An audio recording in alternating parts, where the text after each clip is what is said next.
ఏపీలో మళ్లీ వైఎస్ జగన్ అధికారంలోకి వస్తారని వైసీపీ నర్సాపూర్ నియోజకవర్గ అభ్యర్థి మద్దునూరి ప్రసాదరాజు అన్నారు. నర్సాపురం నియోజకవర్గంలో వైసీపీ జెండా ఎగరడం ఖాయమని ధీమా వ్యక్తం చేశారు. ఎక్కడికి వెళ్లినా ప్రజలు స్వాగతిస్తున్నారు అన్నారు. వైసీపీ ప్రభుత్వం చేపట్టిన సంక్షేమ పథకాలు తన విజయానికి దోహదపడతాయంటున్న మద్దునూరి ప్రసాదరాజుతో మా ప్రతినిధి Padma face to face. YCP MLA అభ్యర్థి అయినటువంటి మద్దునూరి ప్రసాదరాజు గారు ప్రస్తుతం మనతో ఉన్నారు. ప్రచారం ఏ విధంగా కొనసాగుతుంది, ప్రజల నుంచి ఎలాంటి రెస్పాన్స్ వస్తుందో ఆయన మాటల్లో తెలుసుకునే ప్రయత్నం చేద్దాం. నమస్తే అండి, ప్రజల నుంచి ఎలాంటి రెస్పాన్స్ వస్తుంది, ప్రచారం ఏ విధంగా కొనసాగుతుంది? మా ఈ 5 సంవత్సరాల పరిపాలన ప్రజలు చూస్తున్నారు గనక మళ్ళీ జగన్మోహన్ రెడ్డి గారి పాలన కొనసాగాలని ప్రజలు కోరుకుంటూ ఉన్నారు. దాని మీద ఎక్కడ సిద్ధం సభలు పెట్టినా ప్రజలు స్వచ్ఛందంగా తరలి వస్తూ ఉన్నారు. ఇవాళ నరసాపురం నియోజకవర్గంలో కూడా ప్రజలందరూ కూడా సంపూర్ణంగా మద్దతు తెలియజేస్తున్నారు. అలాగే స్వచ్ఛందంగా మేము కూడా నరసాపురం నియోజకవర్గంలో తిరుగుతున్నప్పుడు ప్రజలు రెస్పాండ్ అవుతున్నారు. ఎందుకంటే ప్రజల్లో అభిమానం లేనిది, ప్రజల్లో సంపూర్ణ నమ్మకం లేనిది ప్రజలు యాక్సెప్ట్ చేయరు. అందువల్ల ఈ రోజున ప్రజలందరూ కూడా జగన్మోహన్ రెడ్డి గారి పరిపాలన రావాలని మళ్ళీ కోరుకుంటున్నారు. మీరు చేసిన అభివృద్ధి ఏంటి ఈ నరసాపురం నియోజకవర్గ వ్యాప్తంగా? ఒక పక్క సంక్షేమం, ఒక పక్క అభివృద్ధి. ఏదైతే ప్రభుత్వ కార్యక్రమాలు ఉన్నాయో ఎప్పుడూ వెళ్ళినటువంటిగా నేరుగా డోర్ టు డోర్ వెళ్ళి అందరికీ లబ్ధి జరిగింది. 2, ఈ నియోజకవర్గంలో ఉన్నటువంటి ప్రధానమైనటువంటి సమస్యలు ఏమున్నాయో అవన్నీ కూడా ఒక పరిష్కార రూపం చూపించగలిగాం. అందువల్ల ప్రతి ఒక్కరూ ఇది చూస్తున్నారు, జరిగినటువంటి పనులు చూస్తున్నారు, జరగబోతున్నటువంటి పనులు చూస్తున్నారు. అన్ని నిధులు మంజూరైనవి. కొంత టైం బీయింగ్, ఎందుకంటే పెద్ద ప్రాజెక్టులకు కొంత టైం కావాలి. ఆ టైం ఇస్తే మళ్ళీ అన్నీ కూడా పరిపూర్ణం అవుతాయి. ఒక పక్క ఈ వెల్ఫేర్ స్కీమ్స్ అన్నీ కొనసాగుతాయి, 2 ఇవన్నీ కూడా పూర్తి చేయగలటువంటి కాన్ఫిడెన్స్ ఉంది.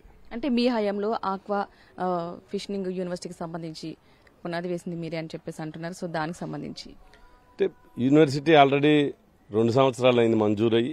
ఆల్రెడీ 1 ఇయర్ క్లాసులు పూర్తయినాయి. 2వ సంవత్సరంలో అడుగు పెడుతున్నాం. అలాగే అడ్మినిస్ట్రేషన్ బిల్డింగ్స్ కన్స్ట్రక్షన్ వర్క్ జరుగుతూ ఉంది. అది దగ్గరగా 6 మంత్స్లో వాళ్ళు కంప్లీట్ చేసి బిల్డింగ్ అప్ చెప్తామన్నారు. అలా వర్క్ ఒక పక్క జరుగుతూ ఉంది, ఒక పక్క టెంపరీగా కూడా కాలేజీ రన్ చేస్తూ ఉన్నాం, అంటే టెంపరీ బిల్డింగ్స్లో. అందువల్ల ఆల్రెడీ యూనివర్సిటీ 2వ సంవత్సరం తరగతులు ఆల్రెడీ స్టూడెంట్స్ జాయిన్ అయిపోయినారు. ఆల్రెడీ మీరు 2 సార్లు విన్ అయ్యారు. 2009లో ఒకసారి, 2019లో ఒకసారి. 3వసారి హ్యాట్రిక్ కొట్టే అవకాశం ఎలా ఉంది? అదేవిధంగా ఎంత మెజార్టీ ఎక్స్పెక్ట్ చేస్తున్నారు? ప్రజల నమ్మకం 4 పనులు చేస్తుంటే జగన్మోహన్ రెడ్డి గారిని ఏమని కోరుతున్నారు, మేము అదే కోరుతున్నాం.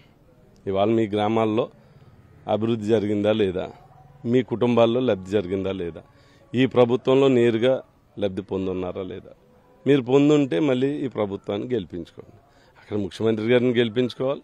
ఇక్కడ స్థానికంగా మేము కూడా అదే దృక్పథంతో పనిచేసాం కాబట్టి ఇక్కడ కూడా మమ్మల్ని గెలిపించుకోమని కోరుతాం. అంటే కూటమి అభ్యర్థులు వస్తున్నారు కాబట్టి అదేవిధంగా సూపర్ 6 మేనిఫెస్టోతో వస్తున్నారు. సో ఎలా ఎదుర్కోబోతున్నారు? సహజంగా ఏదన్నా ప్రతిపక్షాలను ఎన్నికల్లో పాల్గొన్నప్పుడు వారు ఎజెండా వారికి ఉంటుంది. ఇప్పుడు జగన్మోహన్ రెడ్డి గారిని ఒక్కరినే ఓడించలేకే కదా కూటమిగా తయారవటం. లేదా ఇండివిజువల్గా ఎవరికాళ్ళు గెలిచేటువంటి పరిస్థితి వాళ్ళకి లేదు కదా. ఈరోజు జగన్మోహన్ రెడ్డి గారు ఒక్కరు, ఆ టేపున కూటమి. ఈ నియోజకవర్గంలో ప్రసాదరాజు ఒక్కడు, ఆ టేపు కూటమి. ఏదేమైనా ప్రజలు మా పక్కన ఉన్నారు. ప్రజల మీద నమ్మకం, ప్రజలతోటే, ప్రజల మెప్పు కోసం పరిపాలన. అంతేగాని వీరు పొగుడతారని లేదా వీరు మమ్మల్ని పైకి ఎక్కిస్తారని మేము పరిపాలన చేయట్లేదు. అందువల్ల మా నమ్మకం ప్రజలకు చేసాం, సేవ చేసాం. ప్రజలు నమ్మితే మమ్మల్ని గెలిపించుకోవాలి కాన్సెప్ట్. 3వసారి కనుక మిమ్మల్ని ప్రజలు కనుక ఆదరిస్తే ఎలాంటి అభివృద్ధితో ముందుకు వెళ్తారు? కొత్త అభివృద్ధి ఏం లేదమ్మా, ఇవన్నీ కంప్లీట్ చేస్తే ప్రజలు ఇప్పుడు జగన్మోహన్ రెడ్డి గారి మేనిఫెస్టో ఏమి గాలిలో చూపించి ఏం లేదు. ఇవన్నీ కొనసాగిస్తాం. ఇవన్నీ కొనసాగితే ప్రజలు సంతోషం, ఎక్కడా కూడా ఇబ్బంది లేకుండా ఇవన్నీ కొనసాగిస్తాం. కొన్ని పెంచుతున్నాం. అలాగే ఈ నియోజకవర్గంలో ఏవైతే మంజూరైనయో ఇవన్నీ కంప్లీట్ అయితే చాలు. ఇంతకు మించి ప్రజలు ఏం కోరుకోవట్లేదు. మంచినీళ్ళ, రోడ్ల, మౌలిక సదుపాయాల, లేదా పెద్ద ప్రాజెక్టుల ఇవన్నీ కూడా కంప్లీట్ అయితే చాలు. మాకు అంతకు మించి అవసరం లేదు. అందువల్ల మంజూరైనవి, నిధులు మంజూరైనవి, టెండర్లు పిలుచున్నారు, అన్ని వర్క్ జరుగుతూ ఉన్నాయి. ఇప్పుడు బ్రిడ్జి లాంటి, హార్బర్ లాంటి ఇవన్నీ పెద్ద ప్రాజెక్ట్స్. ఇదేదో 1 రోజు 2 రోజుల్లో దానికి చూపించలేం. కానీ ఏదో ఆటంకులు సృష్టించాలని అడ్డంకులు సృష్టించాలని ప్రయత్నం చేస్తున్నారు. కానీ ఈరోజు అవన్నీ కూడా అధిగమించి అవన్నీ పూర్తి చేయడానికి ప్రయత్నం చేస్తాం. థ్యాంక్ యూ అండి. మొత్తంగా ముద్దునూరి ప్రసాదరాజు గారు చెప్తున్నారు, ఈ నర్సాపురం నియోజకవర్గ వ్యాప్తంగా ఏవైతే ఇంకా అభివృద్ధి చేయాల్సిన పనులు ఉన్నాయో వాటిని కంప్లీట్ చేసి ప్రజలకు కానుకగా ఇస్తాను, నన్ను ఈసారి గెలిపిస్తే అని చెప్పేసి చెప్తున్నారు. Over to studio.